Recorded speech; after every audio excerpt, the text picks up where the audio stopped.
நிறைவாழ்வு AG சபை வழங்கும் morning மன்னாவிற்கு உங்களை அன்போடு வரவேற்கிறோம். கர்த்தருடைய பரிசுத்த நாம் மகிமைப்படுவதாக இந்த நாளில் உங்களை சந்திப்பதிலே மிகுந்த சந்தோஷம். எனக்கு அன்பான தேவனுடைய பிள்ளைகளே, இன்றைக்கு ஒரு பொருத்தனையோடு கூட இந்த நாளை நம்ம ஆரம்பிக்க போறோம். என்ன ஒரு பொருத்தனை? வாயில வந்ததெல்லாம் பேசிட்டு, தேவையில்லாத வார்த்தைகளை பேசிட்டு, நம்ம வாயாலேயே சில பிரச்சனைகளை வம்புக்கு இழுத்துக்கிட்டு நம்ம வாயாலேயே கெட்டு போயிருப்போம் பாருங்க. அதை இன்னைக்கு நம்ம நிறுத்த போறோம். சங்கீதங்கள் புஸ்தகம் 141 அதிகாரம் 3வது வார்த்தை இப்படியாக சொல்லுகிறது: கர்த்தாவே, என் வாய்க்கு காவல் வையும், என் உதடுகளின் வாசலை காத்துக்கொள்ளும். எவ்வளவு அற்புதமான ஒரு ஜெபம் பார்த்தீங்களா? இன்னைக்கு நம்ம வாய்க்கு காவல் வைக்கணும். தேவையில்லாத வார்த்தை, தேவையில்லாத நபர்கள்ட்ட பேசி பேசி சொல்லுவாங்க தெரியுமா, உன் வாயால தான் நீ கெட்டு போறேன்னு சொல்லுவாங்கல்ல. அந்த வாயை கர்த்தர் காத்துக்கொள்ள இன்னைக்கு நம்ம அவர்கிட்ட நம்ம ஒப்பு கொடுப்போமா? தேவையில்லாத வார்த்தைகளை உச்சரிக்காதபடிக்கு சில பேர் முன்னு பேசிட்டு இருப்பாங்க பாருங்க. அதுக்குன்னு கூட என் உதடுகளை திறக்காதபடிக்கு என் உதடுகளுக்கு நீர் காவல் வையும் ஆண்டவரே. இன்னைக்கு இந்த பொருத்தனை பண்ணுங்க. நான் ஒண்ணு சொல்றேன், நீங்க தேவையில்லாத வார்த்தையை நான் பேசக்கூடாதுப்பா.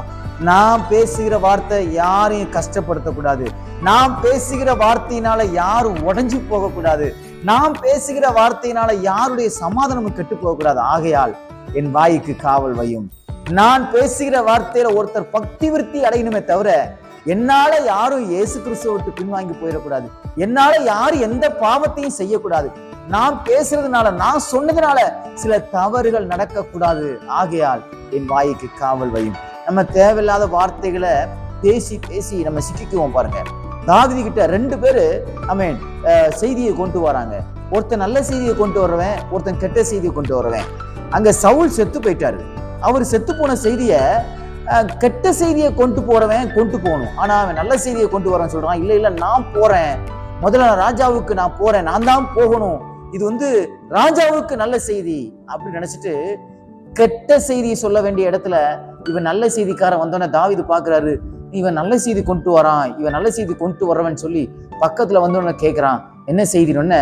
சவுல் மரித்து போய்விட்டார் சொன்ன உடனே தாவீதுக்கு ரொம்ப வருத்தமும் கோபமும் ஆயிடுச்சு. கடைசியில் அவன் நிலைமை மோசமான நிலைமைக்கு ஆயிடுச்சு. செய்தியை கொண்டு வந்தோட நிலைமை. இன்னைக்கு நம்ம இடத்துல நம்ம நிற்போம். நமக்கு என்ன டியூட்டி கொடுத்துருக்குறாங்க வேலையில, நமக்கு என்ன, இப்போ நம்ம ஃபேமிலியில நமக்கு என்ன போர்ஷன்ல நம்ம இருக்கிறோம், என்ன காரியத்தை செய்யணும் அதை மட்டும் செய்யணும். நான் தேவையில்லாத இடத்துல இன்வால்மெண்ட் ஆகக்கூடாது. நான் தேவையில்லாத வார்த்தைகளை பேசக்கூடாது. அதனால என்ன நடக்கும் தெரியுமா? எனக்கு ஆபத்து, என் குடும்பத்துக்கு ஆபத்து, என் எதிர்காலமே பாதிக்கப்பட்டது. இன்னைக்கு ஆண்டவர்கிட்ட ஒரு பொருத்தனை பண்ணுவோம். ஆண்டவரே, நான் தேவையில்லாத வார்த்தைகளை பேசாதபடிக்கு என் நாவுக்கு காவல் வையும், என் உதடுகள் திறக்காதபடிக்கு காவல் வையும் ஆண்டவரே. கர்த்தருக்கு சித்தமான வார்த்தைகளை, மற்றவர்களுக்கு பிரயோஜனமான வார்த்தைகளை, பக்தி விருத்திக்கு ஏதுவான வார்த்தைகளை மட்டும் பேசுவோம்.